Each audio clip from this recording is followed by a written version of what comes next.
Vamos a hablar los próximos minutos con un amigo de la casa. Él es Miguel Ángel López Mendo. Él es economista y tiene que contarnos muchas cosas de todo lo que está aconteciendo en todo el país. Y nos centramos, por supuesto, en lo más cercano, en Medina del Campo. Miguel Ángel López Mendo, buenas noches. Hola Javier, buenas noches. Bueno, estamos conociendo esa última hora, prácticamente cierre de la hostelería, gimnasios y centros comerciales en nuestra comunidad. Si las cosas pintaban mal, ahora peor todavía, ¿no? Sí, la verdad es una tragedia, ¿no? Para estos sectores, para el sector de la hostelería, para las miles de personas, de empresarios y trabajadores que se mueven en el mundo de la hostelería y todas las ramificaciones que tiene la hostelería, claro. Estamos hablando de distribuidores de alimentación, de bebidas, bancos, de pequeño comercio, ¿no? Lo típico en Medina en los domingos comerciales, ¿no? La social, el comercio a tomar unos vinos y evidentemente es una tragedia. Creo que en Medina hubo una manifestación, como ha habido en todos los sitios hace unos días, y hablando con un conocido de un restaurante de aquí, por teléfono, no estaba aquí, y entonces le indiqué, digo, mira, no te extrañe que por los datos que vienen en Castilla y León se vaya a cerrar la hostelería, ¿no? Como por desgracia así ha ocurrido. Y mira, se ha cerrado la hostelería, es verdad que se puede pensar que la hostelería no tiene la culpa, y es verdad, no tiene la culpa. Los ciudadanos en general nos portamos bien en los bares, en la hostelería, los profesionales igual. Pero mira, hay tres componentes que hacen que la hostelería sufra tanto, ¿no? Primero, nunca olvidemos que la naturaleza es el mayor asesino de toda la historia, ¿eh? Y de vez en cuando te suelta un terremoto, te suelta un volcán, te suelta un tsunami o te suelta un virus, ¿eh? Segundo, ¿por qué sufre tanto la hostelería? Por las características de este virus. Fíjate que cuando hablamos de otros virus, de la viruela, de la polio, del SIDA, ¿no? Para contagiarse, el caso del SIDA, había que tener un contacto con la sangre, con el semen, con la leche materna, es decir, había que hacer algo. Pero este virus tiene dos características: es enormemente agresivo y fácilmente contagioso. No hay que hacer nada. Fíjate que estamos ahora hablando tú y yo tranquilamente, estamos en un bar, una cafetería, sin saberlo estamos contagiados, por el aire lo sueltas. Y claro, en segundo lugar, claro, esto, ¿cómo se controla en un bar? Segundo, porque querramos o no, si hay sitios cerrados, en el caso de la hostelería, claro, en un bar-restaurante hay contagios, es el ambiente, ¿no? Por muy bien que nos portamos, porque es imposible, evidentemente, echarlo. Y luego, en tercer lugar, ¿por qué sufre tanto la hostelería ahora y en todas las crisis? Porque, claro, la hostelería, los bares, por ejemplo, no es necesario, es decir, no son vitales. Y, por lo tanto, como en las películas, los nazis, los campos de concentración, ¿no? Cuando era un trabajador era esencial, a trabajar. Cuando no era esencial, al horno, ¿no? Y hay que reconocer que la hostelería pues no es esencial. Y, por lo tanto, sin tener ninguna culpa, evidentemente el sufrimiento. Por eso, cuando vienen las crisis, sufre tanto la hostelería. Cuando vino la crisis del 2008, del 92, cerraron miles de bares, miles de restaurantes. ¿Por qué? Porque no es esencial. Y entonces, evidentemente, es el sufrimiento. Por desgracia, ya lo indiqué entonces al compañero, había cerrado Alemania, había cerrado Inglaterra, pues, la hostelería. Cerca de aquí, una ciudad tan emblemática para el tapeo como es Logroño, la famosa calle Laurel, donde cada metro hay un bar, ¿no? Han cerrado durante un mes. Y esto, evidentemente, es una tragedia, pero por desgracia, este sector es así, es más delicado para estos temas. Lo peor que tiene la hostelería, lo peor que tiene es que hay muchas personas que viven en torno a la hostelería. Hablamos, por ejemplo, de distribuidores de bebidas, hablamos de panaderías, pastelerías, en fin. Sí, es que por eso se dice, es que la hostelería o el turismo en general no es un 13% de la riqueza, no es España, es un 30 o un 40%. Porque lo que tú dices es que yo no voy al bar a ver la televisión, yo voy a comer, yo voy a beber. Todo lo que esto mueve la banca. Si yo como propietario de un bar no ingreso, no puedo pagar morosidades a la banca. Lo que decíamos en los domingos en Medina, pues es lo típico, ¿no? Pues es juntar la hostelería con el comercio, ¿no? Vengo a Medina, compro, tomo unos vinitos. Claro, por tanto, la influencia entonces general. Pero repito, ¿no? Este es el sector más delicado. Por esto, porque no es esencial, porque queramos o no, es un problema de contagio, y estamos hablando de un virus que no tenemos ni la más mínima idea del tema, ¿sabes? El tema económico. Ahora mismo los bancos, el último que conocimos, que además estuvimos aquí hablando, esa fusión entre CaixaBank y Bankia. ¿Cómo está surgiendo la cosa? ¿Cómo va? Bueno, habíamos comentado, leía un poquito de las entrevistas cuando lo hago, y además es mi forma de ser, ¿no? es intentar adelantarnos al futuro, ¿no? Hablar del pasado y del presente, pues es normal. Y ya cuando hicimos el programa, creo que fue en septiembre, se dio la noticia de que se iba a fusionar la Caixa y Bankia, ¿no? Y ya indiqué que no sería el último, que habría más fusiones, fundamentalmente por dos motivos. Primero, porque la banca está muy mal de rentabilidad, venimos arrastrando la crisis del 2007. En segundo lugar, porque hay mucho miedo a que vengan los que tienen dinero ahora, que es Amazon, que es Orange, que es Vodafone, todos estos, y monten sus propios bancos. Y en segundo lugar, decíamos que es que evidentemente sobran bancos, ¿no? Y a los pocos días, por hablar de bancos de aquí de Medina, la posible fusión de Unicaja con Liberbank. Unicaja, recordamos, es una caja de Málaga y que se quedó con las cajas de aquí, Caja España y Caja Duero. Y Liberbank, que es unas cajas de ahorros de Asturias, Cantabria, etcétera, ¿no? Y si no se tuerce, se hará. Y ya hubo intentos. Miguel Ángel, por ejemplo, ahora mismo está viéndonos los espectadores y tienen pues sus ahorrillos, por ejemplo, en cualquiera de los bancos que acabas de mencionar. Siempre que hay una fusión, ¿puede peligrar puede salir perjudicado la persona que tiene sus ahorrillos en el banco o no? No, en general el cliente es el más favorecido. O sea, cuando hay fusión, el cliente se favorece. Es el más favorecido. ¿Por qué? Porque, claro, por ejemplo, ¿no? Cuando era Caja España y Caja Duero, se fusionaron. Dos cajas muy malas, se crearon una tercera que era peor todavía. Ahí es donde peligra el dinero de los ahorradores. ¿Qué pasa? Cuando viene una caja de Málaga es una ciudad cosmopolita, es una potencia tremenda en todos los sentidos, es de las pocas cajas que quedaron vivas, Unicaja. Entonces, ¿qué pasa? Entró Unicaja, eso le dio cuerpo. Entonces ahí, o el caso, decíamos el Popular. Si el Santander no hubiera comprado el Popular, miles de inversores habrían perdido sus ahorros. Entonces, ¿qué pasa? En una fusión, el cliente sale fortalecido. Ahora, ¿qué va a ocurrir? Que en una fusión, lógicamente, ¿qué hay que hacer? Por ejemplo, ahora va a haber fusiones. El caso que comentamos de Unicaja. Otros bancos, decíamos de aquí de Medina, Sabadell, que es el típico soltero de oro, que no se casa con nadie. ¿Qué pasa? Que para continuar, ¿qué tienen que hacer? Enormemente ajustes.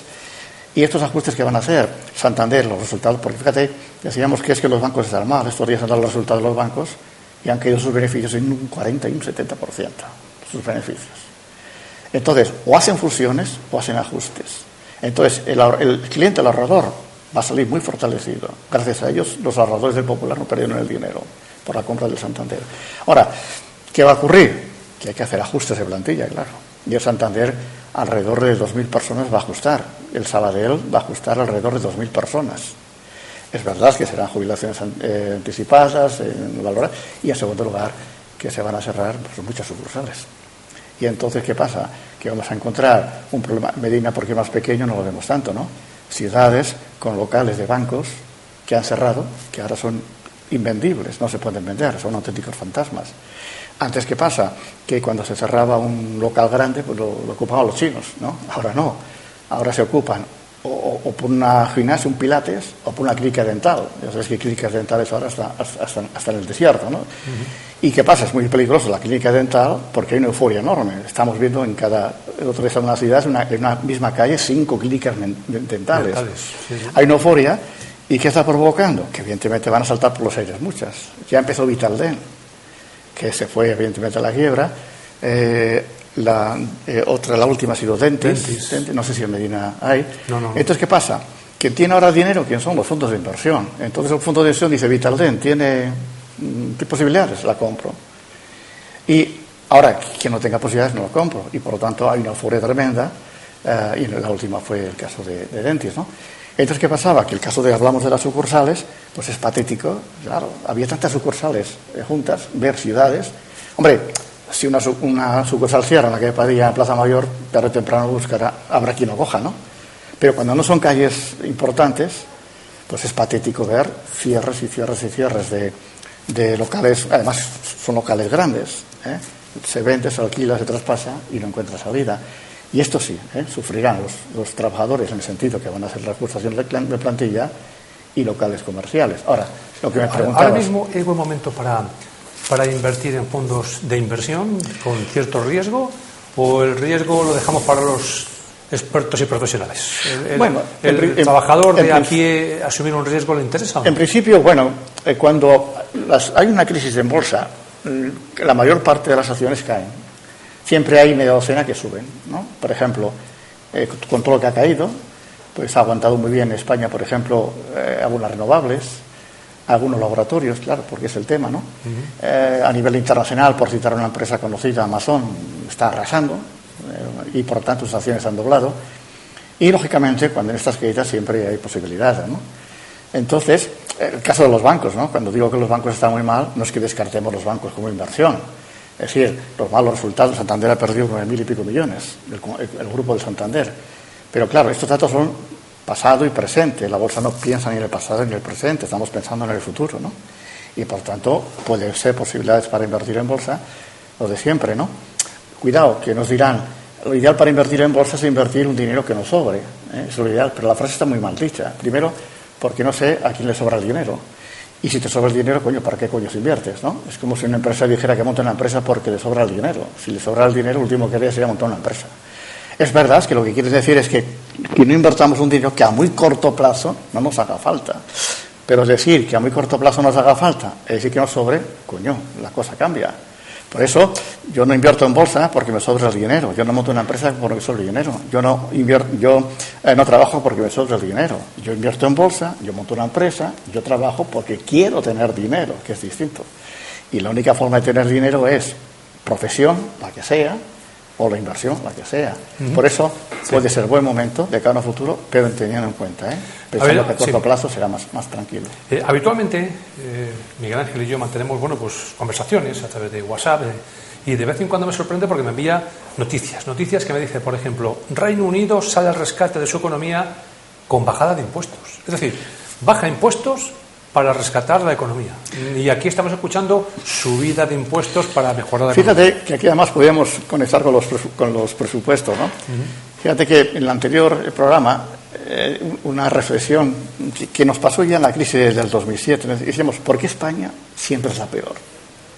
Somos la peor en el tema médico y somos la peor en economía. Y además, ¿el problema cuál es? El problema es que pensamos que es una maldición bíblica. Es que los españoles tenemos que ir para la peor. Y en estos presupuestos estamos viendo una de las razones por qué lo pasamos tan mal. Porque ¿por qué canastos hacemos todo lo contrario de lo que hacen los grandes países europeos?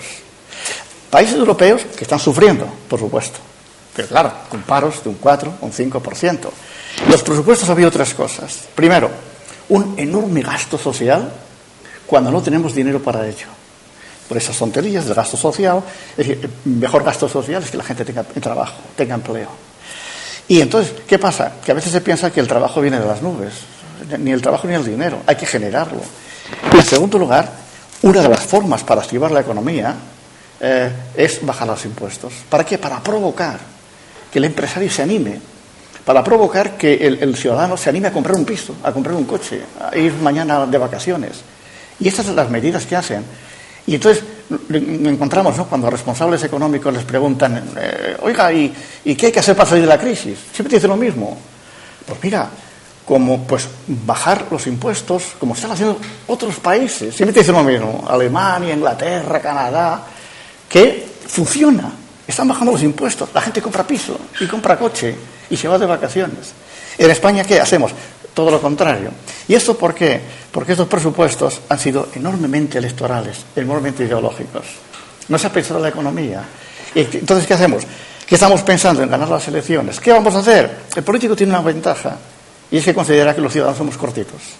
Y entonces vamos a hacer cosas muy llamativas. Vamos a subsidiar, a subvencionar, que es esto barato. ¿Y qué pasa? Con un dinero que no tenemos. Y son ideologías. Y fíjate, y por eso, ¿qué pasa? Como no tenemos dinero, ¿qué tenemos que hacer? Esperar a los fondos que vienen de Europa, que esos serán limitados. Y en segundo lugar, lo típico, ¿no? Vamos a subir el dinero, los impuestos a los más ricos, porque somos el Robin Hood. Cuando, evidentemente. Y fíjate un detalle que ha causado mucho daño en la gente, mucho daño. Y es una de las medidas que se ha metido, es subir el salario, el sueldo a los funcionarios. Esto es una tragedia, esto es inmoral. Y la gente dice, joder, esto es mi empresa, están a punto de cerrar, me van a ir a la calle. Y a unas personas que por estas cosas del funcionariado, que no es lo mejor, pero en fin, que tiene otra cosa, que no tiene ningún problema laboral, que vayan a subirles los salarios. Primero, ¿qué pasa? Que el dinero no es gratis. Lo que yo voy a subir a los funcionarios que no tienen problemas laborales, se lo tengo que quitar a otros. ¿Y a quién se le va a quitar? A los grandes sufridores, que siempre son los jóvenes. Nos vamos a ir a un paro del 40-70% de paro juvenil. Y luego las pensiones, por supuesto. Pero ¿qué pasa? ¿Esto no lo sabe el gobierno? Claro que lo sabemos, la ministra de Economía. Claro que lo sabe. ¿El problema cuál es? Que los funcionarios son 3 millones de votos. Y estamos metiendo medidas. Por eso la palabra el otro día de la representante de la Cámara de Comercio de Estados Unidos en Madrid, en España, ¿no? Madrid, dice, en ninguna parte del mundo, en estas circunstancias, en otras sí, ni se suben impuestos, ni se suben salarios. En España lo hacemos así. Y además que vemos imágenes, por ejemplo, tras el caso de Expansión, que no es dudoso de ser un diario de economía, España, la economía que más se hunde en el mundo mientras el resto mejora, ¿no? Parece que nos tienen a los españoles en tema de economía a la cola. En otras cosas seremos la cabeza. Sí, pero el tema de economía, por cierto, ahora mismo estamos inmersos en las elecciones de Estados Unidos. Sí. ¿Nos puede afectar a los españoles y a los medinenses lo que pase? Hombre, es demasiado lejano ahí. Si sigue Trump o si todo lo que pasa en Estados Biden. Unidos, esta es la primera potencia del mundo por el momento, ¿no? Y entonces en Medina comemos no por el gobierno, no por la Junta. En Medina comemos primero si la economía internacional va bien. Y en este caso tiene que ir bien los grandes países, ¿no? Hablamos de Chile, de Estados Unidos en primer lugar, ¿no? Y por eso, por supuesto, nos afecta. Esto es lo primero, nos afecta. Es verdad que los Estados Unidos, económicamente hablando, van muy bien, muy bien. Ha subido su riqueza un 30% en pocos meses, han creado 5 millones de puestos de trabajo. Ahora, si gana uno o gana otro, mira, lo bueno que tienen los americanos, ahora entre los candidatos se marchan, ¿no? Pero cuando acaban las elecciones, aunque se está polarizando mucho la política, son americanos, y son republicanos y son demócratas, son americanos. Y desde el punto de vista económico, no hay grandes bandazos, como aquí, por ejemplo, en España, ¿no? Y esto porque, entre otras cosas, primero porque siempre tenemos muy mala suerte. ¿Qué gobierno nos toca cuando viene una crisis? No qué partidos, qué gobierno. Teniendo unos equipos económicos muy buenos. España lo tiene ahora. Ministro de Seguridad Social es bueno. La ministra de Economía, hemos dicho, una alta funcionaria, tenía que estar pegada un poco más al terreno, pero es bueno. Ahora, ¿qué pasa? Por encima de ellos está el gobierno, está la política. Y en segundo lugar, conectando un poquito con estas manifestaciones en la calle, de quemas y eso, ¿no? ¿Por qué nos pasa? Porque en España aún somos adolescentes en la política. Llevamos 40 años. No somos niños, llevamos 40 años. Y un adolescente, y no tenemos la culpa, porque nuestro cerebro es así, nos ha pasado cuando somos adolescentes, pasa a los padres con los hijos que tienen adolescentes. Ahora, ¿qué pasa? Que el adolescente por inercia piensa que ha inventado el mundo, que los demás no saben nada, que el mundo lo ha inventado él. ¿Y qué pasa? Que como en España somos adolescentes, nos pasó la crisis del 2007, nos aparece un pobre Zapatero, que es una buenísima persona, el mejor presidente como persona que tiene España, como persona, sí. Pero un pobre iluminado. Y piensa que mientras que los demás países, evidentemente, hacen medidas para salir, que él la va a hacer de otra forma. Y la típica frase, por eso dije aquí en esta mesa, cuando teníamos 2,5 millones de parados, que nos íbamos a 5. ¿Por qué? Pensabas que la crisis era demasiado seria, no era un problema de 4 hipotecas, y que el gobierno no iba a hacer nada. La típica frase, ¿no?, de Zapatero entonces, cuando se dice, oiga, tiene un equipo económico muy bueno, y se le dice, oiga, haga algo, meta estas medidas. La frase, estas medidas no las voy a meter porque no son medidas socialistas. Y dices, ¿y qué es una medida socialista? Luego lo comprobamos, mandar a 5 millones de personas al paro. Ahora nos encontramos, cuando todo el mundo hace una cosa, viene este gobierno peligrosísimo, de un gobierno, de un partido socialista anclado en el siglo XIX y un partido comunista, que es la imagen de la miseria, que piensan que han inventado unas medidas que no se hace en ninguna parte del mundo, que va a salvar a la economía. Subida de salarios, subida de pensionistas, el tema del alquiler, que va a ser un desastre, etcétera, etcétera, etcétera. Y dices, ¿y por qué? Una economía que está bien, que tenemos unas multinacionales impresionantes. ¿Por qué siempre lo pasamos tan mal? Y es por esto. Primero, por la mala suerte que tenemos de los gobiernos que nos tocan, que nos ha pasado siempre, la crisis de los 70, la crisis del 2007, ahora, y en el siglo XXVI nos va a pasar igual. Y en segundo lugar, porque estamos viviendo una adolescencia, creemos que hemos inventado el mundo. ¿El papel del rey emérito en España ha sido fundamental la figura de don Juan Carlos para la economía del país, a pesar de lo que ahora mismo está en la cuerda floja? Pero decir que ha sido bueno el papel de... No ha sido crucial. Fíjate que los que conocemos un poquito cómo funciona esto y cómo funciona España, en la transición, yo nunca me fijaba en España, porque siempre, y me pasa en economía igual, ¿no? Es decir, procuras fijarte en los que lo hacen bien, los que van por delante, no los que van por atrás, ¿no? Y claro, la transición me interesaba cómo está Europa, cómo está la democracia, es una cuestión de España que acabamos de nacer, ¿no? Y que, claro, ahora nos damos cuenta, en unos países que primero no sabían ni dónde estaba España, tenían que buscar, no en Internet, no había Internet, tenían que buscar en el Atlas dónde estaba España. Con la desconfianza, con un país, el rey fue una de las claves para la recuperación, para darte confianza. Mira, el caso de la monarquía, yo comprendo que es un problema personal, ¿no? Porque, entre otras cosas, los hombres tenemos el cerebro en la bragueta. Y un Borbón, ni te digo, ¿no? Pero ¿qué pasa? Que comprendo que cada uno puede ser lo que quiera, republicano, pero hoy entre república y monarquía no hay mucha diferencia, porque hoy la monarquía es una república monárquica, ¿no? Una monarquía republicana. Y no tiene más. Y ahora, ¿qué dos enemigos siempre va a tener la monarquía en España? Dos, la ha tenido siempre. Los fascismos, tanto del brazo o del puño, y los nacionalismos, claro, porque la monarquía es el peligro para ello. Ahora, lo que me comentas desde el punto de vista económico ha sido crucial. Además, era un puente con Estados Unidos.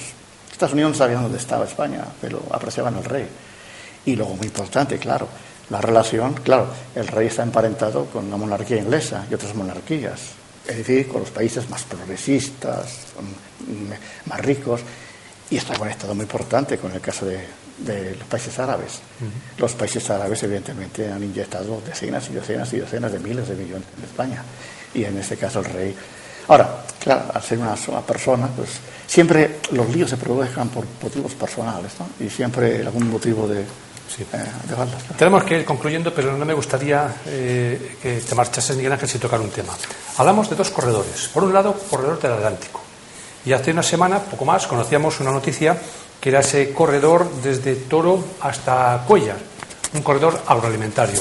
¿Esto qué puede suponer para la economía de Medina, estos dos corredores? Mira, son muy buenos proyectos, ¿no? Y que me perdonen los que tuvieron esta idea, ¿no? Cuando escuché el corredor, que no sé qué se llamaba, de Valladolid a Medina, el corredor de los trenes. Sí. Bueno, dije una frase que es que no se me ocurrió otra cosa, que a quién se le había ocurrido esta payasada, porque aquí fue una payasada. Unir Valladolid, 300.000 habitantes, con Medina 20.000, con unos pueblos que entre todos no tienen más que 500 habitantes. Es una payasada. Y era gastar dinero y gastar. Y dije entonces en esta mesa que Renfe, que hay gente todavía normal en Renfe, iba a tirar ese proyecto a la papelera. Ahora bien, me hablas del corredor del Atlántico, estuvo el ministro de Transportes, creo que fue en Zamora, para inaugurar un tramo. Claro, evidentemente sí, hay que gastar dinero y hay que gastar tiempo. Pero bueno, yo leía por hoy, no sé dónde, que van a invertir más en el corredor, o han invertido más en el Mediterráneo que en el Atlántico. Ahora, ¿qué problema está el corredor? El Atlántico, dos problemas. Primero, que son cosas a largo plazo, claro. Esto no es para mañana. ¿Y qué pasa? Que el corredor atlántico es el corredor pobre. Pues ya, tú fíjate qué diferencia. El Mediterráneo unes Andalucía con una riqueza solamente agroalimentaria, ya Murcia, Alicante, Valencia, Cataluña y Europa. Primero la riqueza, primero la densidad de población. Hay muchos millones de personas ahí metidas. Hay grandísimos empresarios. Está el caso de Juan Ruiz, el presidente de Mercadona. Recordamos que Mercadona es valenciana, Merca, en valenciano, mercado de donas, el mercado de la mujer. Y grandes empresarios. Nos vamos al corredor del Atlántico. Claro, por lo que nos toca a nosotros, ¿no? Unimos Castilla y León, que es muy grande, pero somos pocos y viejos, y además de mala hostia. Juntamos Portugal, juntamos Galicia, menos mal que hacemos un ramal, pasamos por el País Vasco, pasamos por Madrid, ¿no? Y ese es el problema, claro. Somos los pobres, es a más largo plazo. Pero muy interesante también que estuvo, creo que el consejero de Agricultura en Medina el otro día, con el alcalde de la zona, ¿no? No sé cómo le llaman, el corredor agroalimentario, ¿no? Sí. Ahí sí. Toro Cuéllar. Ahí estamos hablando de una riqueza agroalimentaria, estamos hablando de cosas más cercanas, ya está. No hay que hacer nada, no hay que hacer infraestructuras, ya están hechas. Y ahí sí, ahí puede ser interesante. Y lo que te decía antes, ¿no? Ahí merece la pena gastar dinero y gastar tiempo, pero no en proyectos que seguro que el que lo hizo con toda la buena voluntad, pero son cosas de película, hay que hacer cosas reales. Y estas son cosas buenas. Ahora recordando que es para años y que somos el corredor pobre. Es verdad, quiero que he escuchado, que en Medina están haciendo algunos grupos para el corredor del Atlántico, sí, algunas cosas de de la esta plataforma ahí, muy buena, está trabajando la plataforma ¿no? Así, sí, ahí les admiro y todo mi apoyo porque van en la buena dirección. Es un proyecto, es para revitalizar Medina. Medina está como está y el comercio está como está. Bueno, el comercio de Medina en todos los sitios. El tema del domingo, el comercio de el Medina, que podía ser un gran trampolín, tener abierto el domingo en Medina, pero cambiando por completo la mentalidad. Recordamos dos cosas, ¿no? Primero, que ahora las jornadas laborales cada día son más pequeñas. Antes se trabajaba hasta el sábado, entonces el día era el domingo. Ahora ya es de lunes a viernes. En las universidades el viernes ya cierran. O sea que el día laboral son cuatro días. Entonces, ¿qué pasa? Que ya el domingo no se identifica como un día de compras. Joder, que toda la semana para comprar. Es un día de ocio. Y entonces, ¿qué pasa? Primero, que Medina, que era una cosa histórica que teníamos en Medina, la apertura de los domingos. Es verdad que yo conozco, hay alguna zona más, ¿no? A 20 kilómetros de Coruña hasta Carballo, que abren los domingos, es lo que llaman. Bueno, abren 3 domingos a la semana, al mes. Es lo que llaman el ferión, ¿no? El feirón, lo que es la feria, lo que es aquí el mercadillo, ¿no? Y aprovechan, lo que no sé si abren los bancos, ¿no? En Playa de Aro, en Girona, y por tanto, pero ¿qué pasa? Vamos a tener un problema también porque hay muchas zonas cerca de nosotros que abren también los domingos. Son centros comerciales inmensos, y eso va a ser una enorme competencia. Y entonces, ¿qué pasa? Que ya Medina, por sí solo el comercio, no puede tirar, porque, seamos sinceros, somos un pueblo. ¿Qué comercio puedo ofrecer en un pueblo? ¿Me van a venir de Valladolid a comprar un traje a Medina? Evidentemente no. Entonces, hay sectores que pueden ser competitivos. Típicamente siempre era el mueble, ¿no? No tenemos fábricas, pero tenemos todavía el prestigio del mueble. Y ahí podemos tirar. Pero ¿qué pasa? Que si queremos activar el domingo, tiene que ser, por supuesto, comercio, hostelería, por supuesto. Tenemos un problema en Medina, ¿no? Que en otros sitios mueve el mundo, que es no tenemos una riqueza gastronómica, como lo tiene Arévalo o Aranda de Duero o Peñafiel, ¿no? Que la gente va a comer cordero, por el cordero, aunque luego coma no tenga patata, ¿no? Pero ya te llama. Medina no tenemos esto. Se come bien, por supuesto, pero claro, son menús. Claro, de Valladolid no van a venir a comer un menú de 8 euros, lo comen en Valladolid, ¿no? Y en tercer lugar, hay que hacer algo, Medina, algo, no sé, de ocio, que llame la atención para venir el domingo, pero por el comercio solo, porque fíjate que cada día están cerrando más los domingos en Medina, los comercios. E incluso los sábados ya por la tarde, ya hay muchos pequeños comercios que cierran. Si se mantienen algunos sitios abiertos, es por las grandes superficies. Si no, los sábados cerrarían también el comercio.